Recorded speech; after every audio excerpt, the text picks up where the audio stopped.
Okay, next up we have Josh Triplett and Jessica Mars. And I will get that to you. Okay.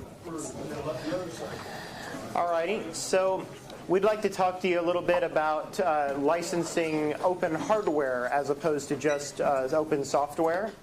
So I'm Josh Triplett. This is Jessica Mars.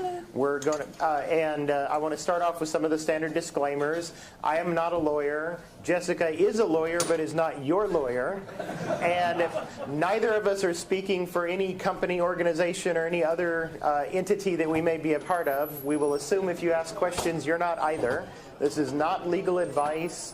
Our experience is primarily with U.S. law, so that is where our citations are. Many of the things we're mentioning and talking about do apply globally or to numerous countries based off of various treaties, but we would certainly welcome any corrections or commentary from people experienced with the international equivalents or other related law. And please do feel free, if you've got an urgent question or commentary, to make this more interactive and have a discussion. Otherwise, feel free to ask questions at the end as well. So, as I said, I'm not a lawyer. My primary day job is that I'm a software architect. So let's talk about software architecture first. So there's a lot of ways you could put software together. You can put source code into the same source file. You could link object files or libraries together from multiple object files or multiple separate libraries, shared or static. You could fork and exec a process. You could create multiple independent servers, communicate via remote procedure call, communicate via sockets of some kind, even over a network. You could have a shared memory architecture between multiple processes. You could have some standardized APIs for talking between multiple programs for which multiple implementations exist. And one interesting distinction here is that these various distinctions don't matter massively from a legal point of view if you're using permissive licensing. If you're using a license that says do whatever you want or do whatever you want as long as you give me credit for it, then it doesn't really matter how you put your software together. You can do whatever you want. But where those distinctions start getting interesting is when you start using copyleft licenses. In that case, there is an intent that you're trying to provide of saying, this is the scope that I consider this license to extend to.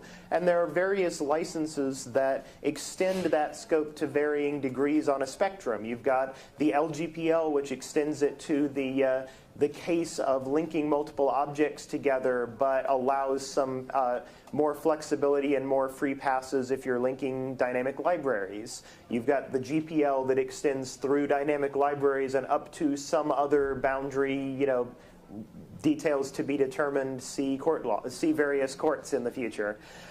You've got the AGPL, which will extend that out through servers of various kinds. And the point is not to say this is where the boundary should be drawn. It's to say there are many interesting points you could draw that boundary on based off of your goal and your intent. One point I want to make here is we're not claiming in this talk to have all the answers. Our hope is that we have almost all of the right questions and then some plausible set of answers that we can talk to you about. So that's software architecture and software copyleft, and that's been, while it may not be perfectly explored in case law at this point, it is certainly something that has been well trodden by many a software engineer and lawyer for the last several decades. So let's talk a little bit about hardware architecture and how that leads into open hardware. So there are many different ways that you could put hardware together as well, and many different forms of hardware. You could have some physical object that you have blueprints for. This is the Voyager probe, for example. You could have circuits on an integrated circuit, the individual pieces of the chip that fit together to make one integrated circuit. This is the 486, for example. You could have many components on a system on chip that have multiple integrated components that each may go together on the same physical chip of manufacture, but at the same time are in some ways somewhat independent pieces put together. So here's a relatively new SoC. This is a set of Haswell chips. You could have a set of almost software-like descriptions of hardware in the form of an FPGA, that the FPGA itself is hardware, and it is in a way interpreting that bit stream to implement hardware in a soft way. You can glue chips together on a board via pins, via some printed circuit board. You could have the printed circuit board itself that's designed to connect many components and connectors together. Or you can wire those boards together via any number of connectors from PCI to USB. And on top of the ways that you could put hardware together, there are many different forms of hardware as well. So just like you can compile a piece of source code to get a binary, you could have a CAD STL file that you then turn into a physical object via 3D printer or some injection molding or similar.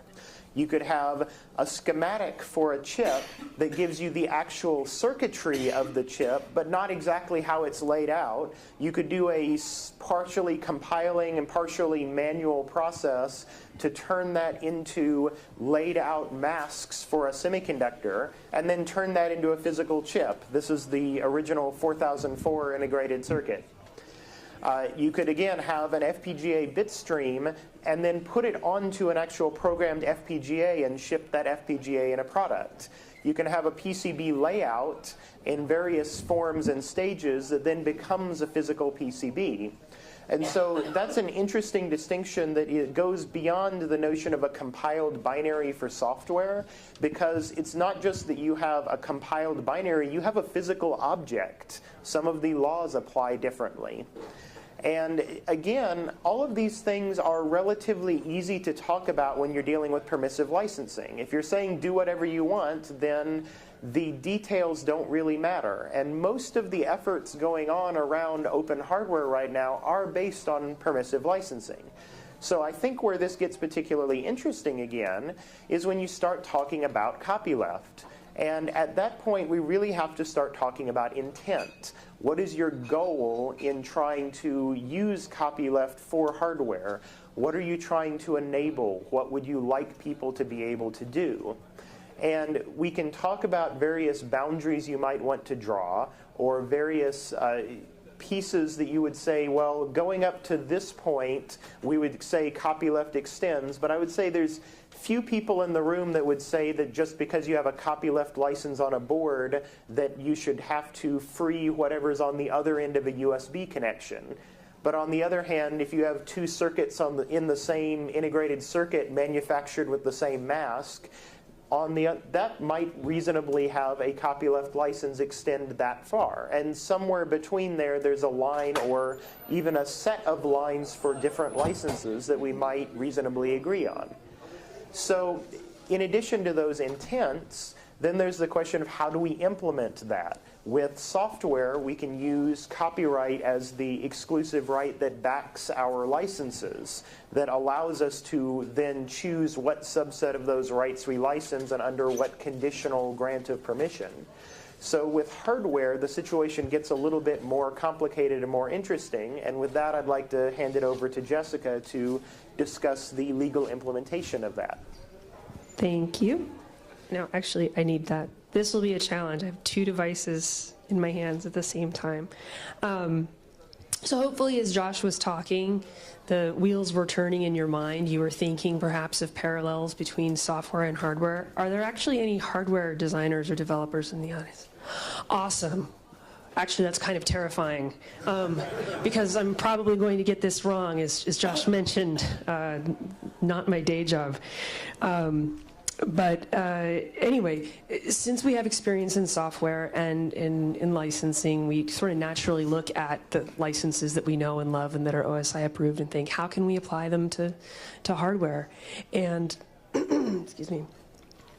Obviously, permissive licenses are easy. As Josh said, if you don't really have to worry about anything except just giving somebody attribution or credit, no problem. Copyleft is much more interesting and non-trivial because you have to think of things like boundaries. And boundaries in hardware are much different than they are in software. There are some close parallels, like Josh was saying, the perhaps two circuits or two cores on the same die. that are on a board connected to some other thing. There's boundaries that are really far away, sort of easy to see, and boundaries that are fuzzier. So you need something like copyleft, I think, in order to, sorry, I'm going to go over here. We need something like copyleft in order to open hardware. And I'm sorry, that was a bad segue. I should have had this slide up earlier. Everyone here familiar with copyleft goals, right? Most important is probably enabling the study of the design in the preferred format for making modifications to the design. People need to be able to modify and distribute what they modify.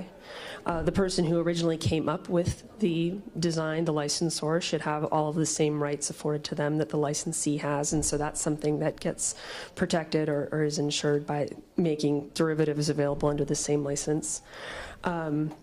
Not one of the official 4 freedoms, but one that we've talked about earlier today is making sure that recognition or attribution of the creative origin of a design happens. And then, of course, ultimate goal by having something under a copyleft regime is to expand the size of the open commons. I think there's a couple of additional considerations that we want to think of for hardware anyway, or hardware-specific goals, and those should be that any necessary components that you aren't going to build yourself, or so non-self-manufactured things, should be standard or readily available, so nothing made of unobtainium or that's available only in minimum purchase quantities of 100,000. So I would say those would be goals for open hardware. Josh was talking also before about how exactly we make these things work. And we know that we use copyright for software. Copyright under US law, well, actually under all laws, grants the creators certain exclusive rights. And the fact that people have exclusive rights mean that they then have something that they can choose to license with others. So really quick review, because I know even though, I don't know, how many people are lawyers in the audience? Fewer than hardware developers, but okay. So even so, most of you guys probably know this stuff too, but in the interest of completeness, I'm going to talk about each of these sources of exclusive rights for authors and creators. So copyright, patent, mask work, which might be one that's kind of new to folks, and trademark. So copyright, just again as a refresher, there's 5 exclusive rights. 3 of them are probably most important for both software and hardware. So that's reproducing the work, distributing copies of the work, or creating derivative works based on the work. Subject matter for copyright, there's a whole lot, but really 2 are going to be important for hardware, and those are literary works, and that's probably or primarily going to be important for the software that is going to enable hardware. And by the way, I'm sorry. Assumption that everyone was thinking that I'm talking about electronic hardware. I'm not talking about just a plain physical object that doesn't have any circuits in it. Literary works and the pictorial, graphic, and sculptural works. And then just for completeness, in case anybody is interested in what the entire scope of US copyright law covers, I listed the other subject matter. The next source of exclusive rights for creators is patent. Patent law, and that gives inventors the exclusive rights to do 4 things: make, use, sell, or import the inventions. And there's 4 areas of subject matter under patent law. Most likely, thinking about hardware, machine, and manufacture are going to be the applicable ones, but process and composition conceivably could also have to do with hardware. So you might wonder, open patent excludes people. Why would you possibly want to patent something that you want to open? Which is a legitimate question. And the reason that I can think, if you didn't already have a patent, the reason why you might want to go get one is so that, assuming that you had a hardware design that you had licensed under copyleft terms, if someone wasn't fulfilling the copyleft terms of that license, and you terminated their license, you could still have rights under your patent to go after them for some sort of damages. But patents, again, sort of contrary to free and open, they're also expensive and time-consuming to get, and they only last for 20 years. But all is not lost, so it's not like patents are totally useless. You could file for a patent and then never get one, or even not actually filing for a patent, just publishing your design can serve an important purpose in terms of keeping hardware free also. And so that's, you know, the idea of defensive publishing or putting something out there and making it prior art. And I put a little plug down in the bottom corner of my slide here. There's actually a presentation tomorrow from the, what are they called, the Open Patent Project, where they're going to be, excuse me, talking specifically about this subject. So I would definitely check that out if you're interested. I know I'm going to be there, but patents don't make a ton of sense, but again, have to talk about them in the context of exclusive rights. So MaskWorks are interesting, and MaskWorks actually came into being in 1984 because of the Semiconductor Chip Protection Act, which internationally semiconductor chips are protected under something that's called TRIPS, and what the acronym stands for right now is eluding me. But oh, so close, but yes, okay, there's an S there too. But anyway, it came into being to protect chips, and it's sort of a hybrid between copyright and patent. It doesn't give you all of the same exclusive rights of either one of those.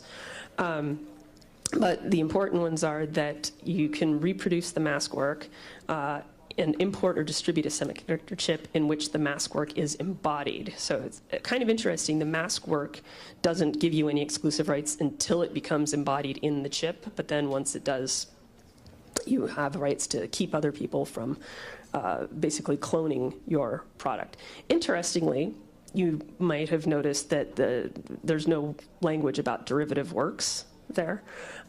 Mask works do not give you the exclusive right to create derivative works. And reverse engineering is allowed underneath the SCPA. So it's conceivable that someone could, you know, take a chip that I build and reverse engineer it or study it, make significant modifications to it, and then build, you know, their own and ship it and sell it.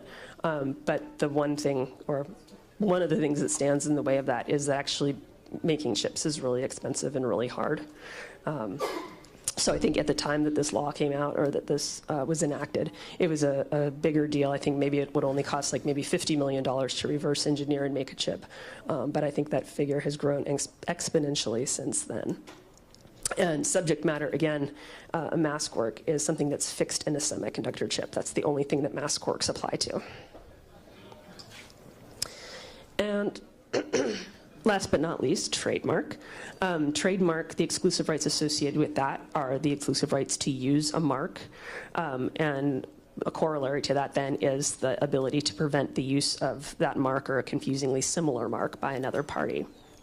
Subject matter for trademarks are word, name, symbol, or any device used to identify a product. The thing about trademark, as opposed to the other three sources of exclusive rights that I just talked about, this is the only one that I don't think is a really good candidate for opening. And the reason for that is that trademark it's associated with you, your brand, and your identity. So you don't want people to be sticking, you know, your trademark on a product that doesn't live up to your quality standards. But it also indicates a single source of origin, which is not really consistent with the whole principle of open development, right? Which is a sort of decentralized and multiplayer, multi-party model. But I felt I would have been remiss if I didn't talk about trademark at least a little bit. So there it is. That's the last I'm going to talk about it. So now that we have our foundation, or we've been reminded of the sources of our exclusive rights in various objects, let's talk about hardware and forms again. So actually, go back one second. For those of you who aren't hardware engineers, the difference between developing software and developing hardware, the biggest difference seems to me, and again, this is me as a layperson, is that there are a lot of different steps involved in creating hardware. And those steps, interestingly, different tools are used at different parts along the journey, and different exclusive rights can attach at different places. And to me, that's interesting from a legal perspective, because potentially you can put different licenses on things at different parts. And depending on where in the stream you're combining things, there may be different effects happening. So Now I can talk about printed circuit boards. PCBs, I think, are a really good example of what I was talking about, where there are these different steps that have different artifacts that get created that are potentially protected by different exclusive rights at different stages in the process. So you start out with your schematic capture, which is basically just representing the logical design of the circuit. Can't copyright or can't protect a circuit. It is, it's a fact. But the graphical representation that I've put out here is something that could be protected by copyright. The output of the schematic capture process, there's, I guess, usually three. One would be a proprietary design file. Another would be this graphic, so something that's usually like in a PDF or JPEG format, a visual representation of the circuit, and then netlist and component information files. The proprietary file, the design file, and the diagram are, like I said, they're protectable as expressive works. The netlist and the component information probably aren't protectable because they're so functional. But interestingly, the netlist and the component information are the important, wait, does this have, yes, the pointer, okay. Those become the input to the second part in the PCB process, which is the layout, where the designer is actually coming up with the physical implementation of how the circuits are going to work. And it's not really dark in this room, so you can't really see how complex it is, but it's really beautiful. No argument, I think, that a certain degree of artistic skill and creativity is required to place, routes and figure out where components are going to go. The output of the layout process are a series of files called Gerber files, and what they represent, most definitely the fruits of that creative and artistic labor, are protectable by copyright. And since copyright gives us exclusive rights, that means you could license them under a copyleft regime or any other open licensing regime of your choice. And then last but not least, those Gerber files get fed into the tooling at a PCB manufacturing house, and they make your PCB. You have this manufactured board that embodies the design. The actual board itself now is no longer protected by anything, although I suppose if it was sculptural or really expressive in its shape, it might qualify for protection under the pictorial, graphic, or sculptural works, but probably not. Basically, the only thing at this point that would be eligible for any sort of exclusive rights would be any designs that you had screened on the surface of the board. But anyway, PCB, an example of the multiple stages, the different artifacts that get produced, and in this case, they're actually all protected by copyright, but examples of the different exclusive rights that could attach at different points. So silicon then is interesting. We'll start with talking about MaskWorks over here on the left. Whoops. Dang it. Left, I had, there we go, a picture of a maskwork. Remember, maskworks don't actually have any, masks don't have any protection under that maskwork law until they actually become fixed over in the piece of silicon, which you see on the right. But over here, just when it's existing as a mask, this could be protected under copyright, right? And then over here on the right, again, final product. Here you get the maskwork kicking in, and it's protectable under the SCPA provisions.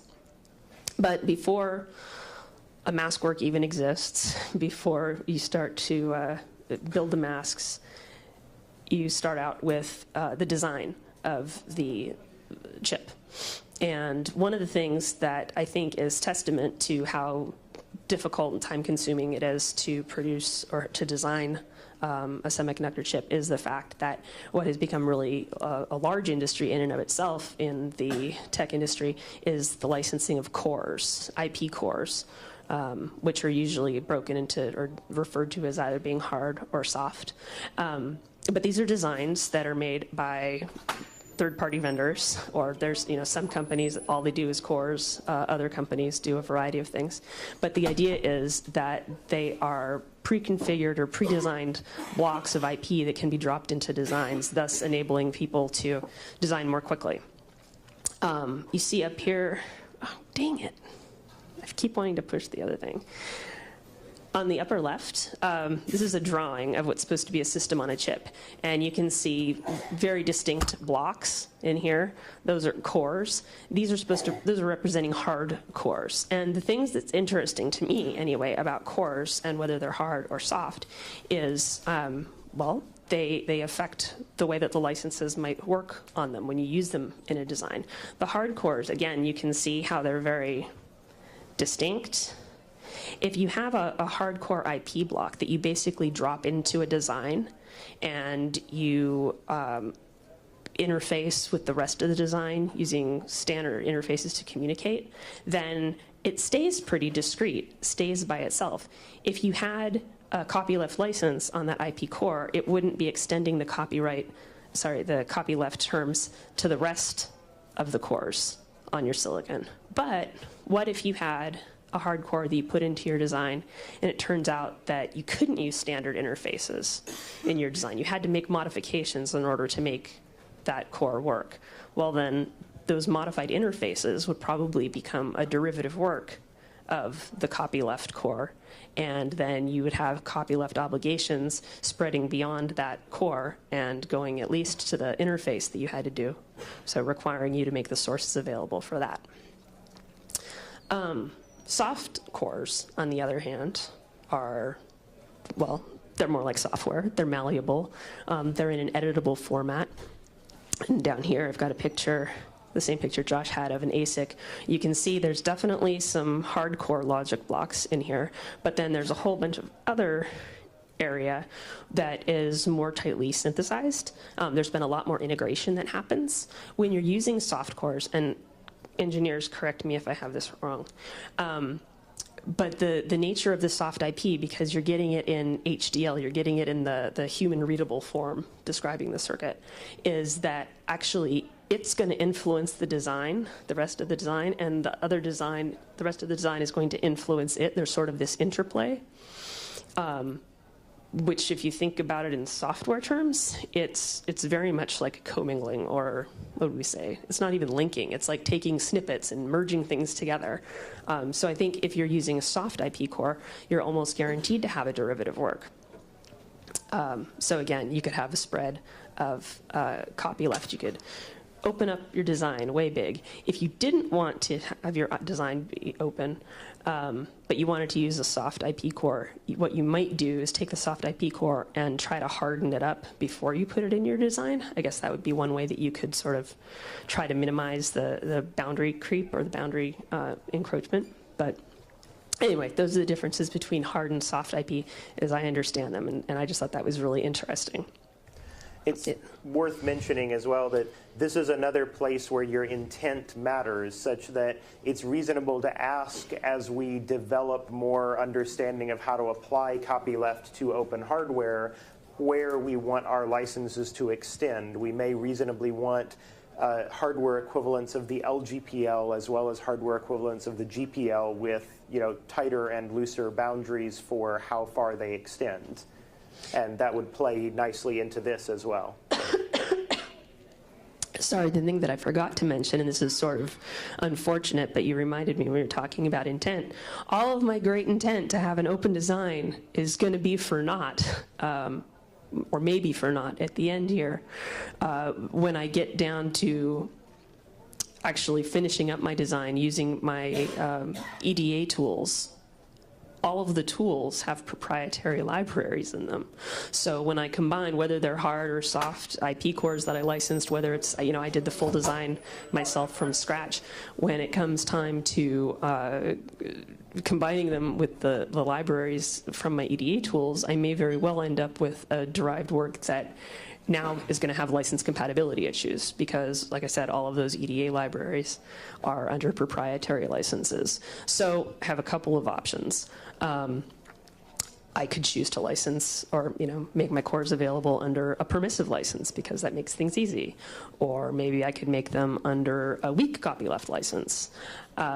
Or another possibility, not sure if we can actually take this as gospel, but what if we had what if we had a system, the equivalent of a system library exception for cores? so a core library exception. I'm not sure if you could read the GPL v3 enabling that, but if you could, that would be great. And just by the way, the GPL v3 family of licenses is the only OSI approved licenses that mention MaskWorks in them, which I thought was interesting. So they were kind of thinking ahead to hardware. Related to the library problem that I mentioned for my soft and hard IP cores, I run into a similar problem with the FPGA down below. And so we've got the piece of silicon that's built over here. You got to program it with a bit stream. There is no open tooling from any of the major FPGA vendors to enable the creation of a bit stream to put into the FPGA. So once again, I could have done all of my other design, have it be opened, but then when oh, okay, you're going to correct me? Not for the big ones, but at least for the latest ICE40 we have. Yes.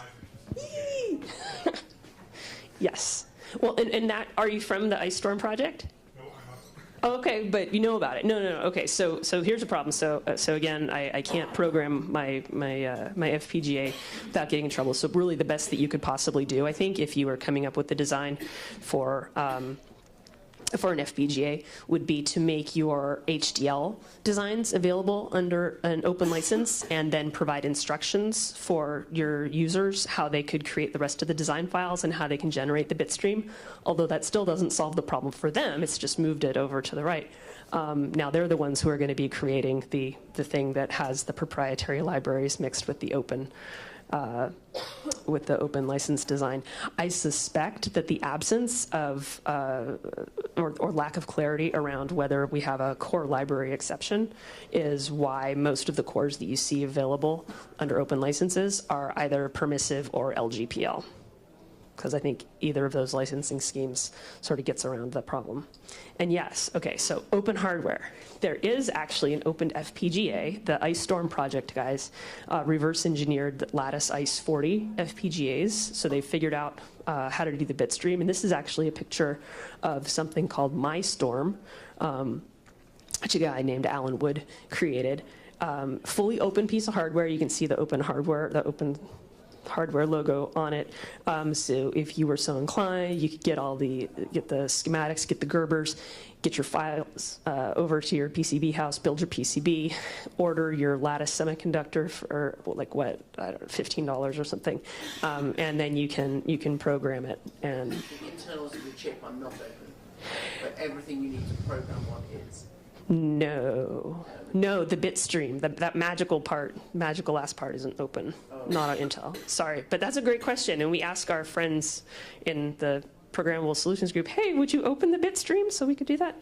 But no, even Lattice hasn't opened it, right? It's the guys at Ice Storm who reverse engineered it, because again, reverse engineering is allowed under the SCPA, but no vendor has opened their bit stream. If anyone wants to volunteer to reverse engineer an Altera FPGA or Xilinx, that would be awesome. Sorry, so back to my hardware design. An enclosure might be another thing that you have in your hardware design. So an original design created in a CAD tool, or it could be a scan of an existing object. Whether or not your enclosure or your physical thing is going to be able to be protected in any way, or whether your design files representing the object are going to be protected, depends on a couple of things. How it was created, again, whether it was native in the tool versus a scan of an existing object. I'll give you a hint. If it's native in the tool, might be protectable. If you just do a scan of an existing object, not going to be protected. No matter how much skill or creativity or art was required in making that scan, you haven't done enough transformation to make it eligible. And then whether or not your design file or the design itself are going to be able to be protected by anything. They're going to be looking at whether it's totally useful or creative, or where the balance is between the two. And courts would do a separability analysis to determine whether copyright was going to apply to anything. In this case, I think we would just say that probably the Intel logo is, well, it's already protected by trademark, but my design file containing it would be protectable and licensable under copyright. Just the interesting thing in this example, actually, this isn't an Intel design. This is some guy who is infringing on the Intel trademark, but I thought it was nice, and I'm not going to report him because it's in support of an Intel open hardware project. So I'm going to wrap up briefly before I hand it over to Josh. I just wanted to talk about the state of open hardware licensing today. So what would happen, intellectual exercise, if I had a chip today that was built on an open design and I sold it, or I had a PCB that's built on open designs and I manufacture the PCB and I sell it? What would happen? Or what does the person who makes the stuff have to do with it? Well, the answer is actually they don't really have to do anything if unless I license the design under either the CERN or the Tapper open hardware licenses. All of the other licenses that are currently available or that are designed for hardware, plus the GPLv3, don't extend beyond the documentation. They don't extend beyond the digital. They stop at the hardware, which I think is unfortunate because I think the goal of open hardware shouldn't be just that you can build it, but once you've received the thing that's built, you should be able to understand how it was built. So I just have a little table here summarizing the source availability requirements, which again I think are really key. Whether or not the physical hardware gets treated like a binary, under the GPL is the source required. Whether or not you can use it for any purpose, that's an important one. For some reason, the Tapper one doesn't have that as a requirement. But also having the license be compatible with copyleft software licenses, because again, it's an electronic device. I'm imagining that I'm going to have hardware and software working together. So over on the far right, I have my ideal hardware license. You see it has yes all over the place, but I also am going to make a specific core library exception so that I solve my problem with the cores. And yeah, if anyone wants to take a stand at writing that license, that would be awesome. I'm actually the last person who wants to encourage license proliferation, but I do think that to make open hardware truly work, we may need a revised license. Now I'll turn it back to Josh. So one key question you might reasonably ask is, why do we care about license compatibility? As mentioned on the previous slide, one of the issues is that the Tapper open hardware license, for example, explicitly has some restrictions on what you can use the resulting hardware for. And as a result, it's a license that would not actually qualify as an open source or free software license. The Tapper folks would say, well, it's a hardware license, those don't apply. But I think that there's a key requirement here that is becoming increasingly important. We want to support the ability to copy freely between hardware, software, firmware, documentation, specifications. You may want to take some key piece of the hardware description and copy it into the spec in order to document something, or copy something into the comment of a piece of source code, or vice versa. And the boundaries between those become fuzzier over time. FPGAs become more important. Hardware is described with software. There's the running phrase that you might have heard that software is eating the world, and in some ways it's kind of eating hardware, but hardware is not going quietly, and there's still a very interesting subset that is firmly in the hardware design space. So the ability to have these interoperate is very critically important. We want to have compatible licenses for these. So I'm going to echo the same thing Jessica said, that we certainly do not want people going off and writing their own license from scratch any more than we would for software.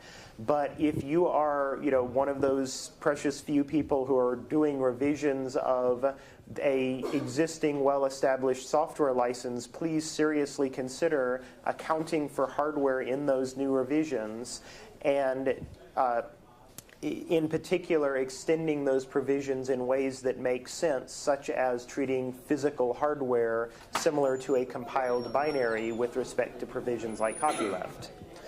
So with regard to the open hardware ecosystem as a whole, we're still very much in the early days of open hardware. Most production designs still do include some proprietary components, whether it is some part library or some portion of a circuit, or whether it's simply the fact that all of the individual ASIC chips on the board are not themselves open. then we're still very similar to the very early days of free software, where the GNU project was a set of more usable, more friendly free software tools that sat on top of proprietary Unix systems, and they existed within that ecosystem that was kind of carving out a niche of free software. And hardware is still in the same vein of, here is a little niche of open hardware that is carved out within a broader proprietary ecosystem, and we want to push to make that more open. So along those same lines, one of the critical needs for open hardware that we'd be really interested in seeing people work towards would be more open source parts libraries. And we think copyleft would go a long way towards growing that ecosystem and building that up to be something that can interoperate with itself very well. So, as said before, we're primarily aiming to provide all the right questions rather than saying that we have all the right answers. But at the same time, we do have some specific recommendations.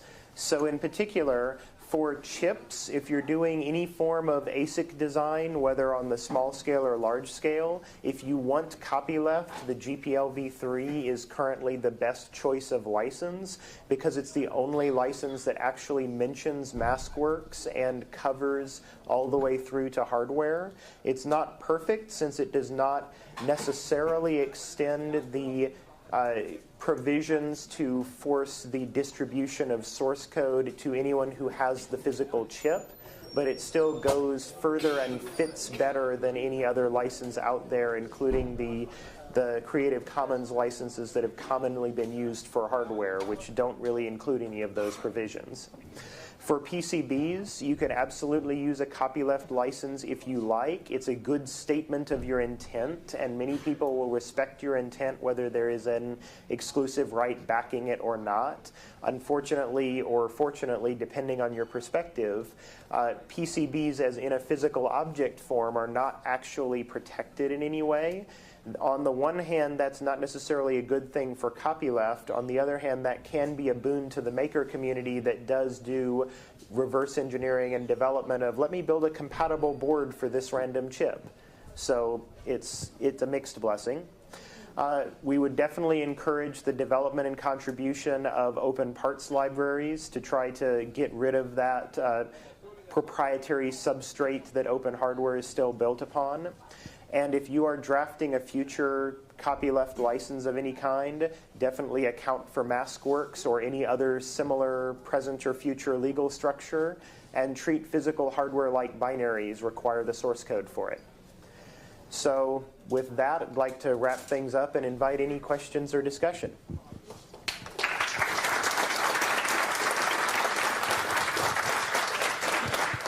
I think we may have time for one or two questions. So hard to say. Hi, Josh. I have a very basic question. I don't even see the point of copyleft hardware. I've written stuff under GPL and I've put it out. I've been working Linux for 20 plus years, but I don't. When I put stuff in copyleft in software, it frees up a lot of the barriers. Namely, people are free to do whatever they want with it, and it costs nothing all along the way. That's not the case for hardware. I mean, even if I put it on copyleft, there's the things I'm preserving are not the same, and I'm not even sure the value that I'm bringing to people by doing so. There's an argument that can even be made that by preserving some of the rights, I'm actually enabling myself to create cache reserves that allow me to create more of what people like. So you could also argue that by keeping your software proprietary that you are developing funds for future development, and I think it's basically the same argument. Honestly, we're in the really early days of open hardware. We're in the very later stages of open software. The ecosystems look so different right now. They looked so similar back when open software was first being developed that when you're developing early stage software and it is mostly duplicating things that exist but making them free, the value of saying, hey, this is copyleft, this needs to be kept open, it seems like you have a smaller item of value and a smaller case to make for it. But at the same time, building up that ecosystem and eventually building up pieces of hardware that are difficult to replicate and easier to work with in an open form, that if we want to encourage a broader open hardware ecosystem and encourage pieces of hardware that would otherwise be proprietary to be opened up, then we're in a position where copyleft potentially gives us some leverage we wouldn't ordinarily have. So in particular, using permissive licenses would... I mean, copyleft in software commoditizes something that exists. Even if you copyleft hardware, you can't commoditize it. People will have to pay for it anyway. You have to pay to manufacture it, but at the same time, again, software is eating the world in a way. FPGAs don't require any additional cost each time you program them. So as you're doing hardware development on an FPGA... One quick question and then wrap up. Yep, sure. I use the Tapper license extensively, and I believe you when you say that it doesn't meet the requirements you have. Can you provide me the rationale for why it doesn't work? Not here, but externally? I could tell you the reason why it doesn't work for me. It's very simply, it wouldn't be free because Okay. It has a restriction on use. It has to be for a lawful purpose. No, it doesn't actually. They don't. It's written into the license. It's written in the license. Oh, for any legal purpose. Yes. Yes, exactly. Yeah, so that otherwise, I'm okay. Okay. Yeah, it's the same thing that came up in the context of software with respect to like the Hacktivismo license, where they said you can't use this to do human rights violations. But the problem is the people who would do that don't care what the license says. So. Yeah, no, that's the only complaint about it. I read that, I went right past Yeah, it. Oh, that's yeah. the one. That's that the is one the thing. one reason why it doesn't qualify as an open source software license. Okay. Thank you. Thank you so much, Josh and Jessica.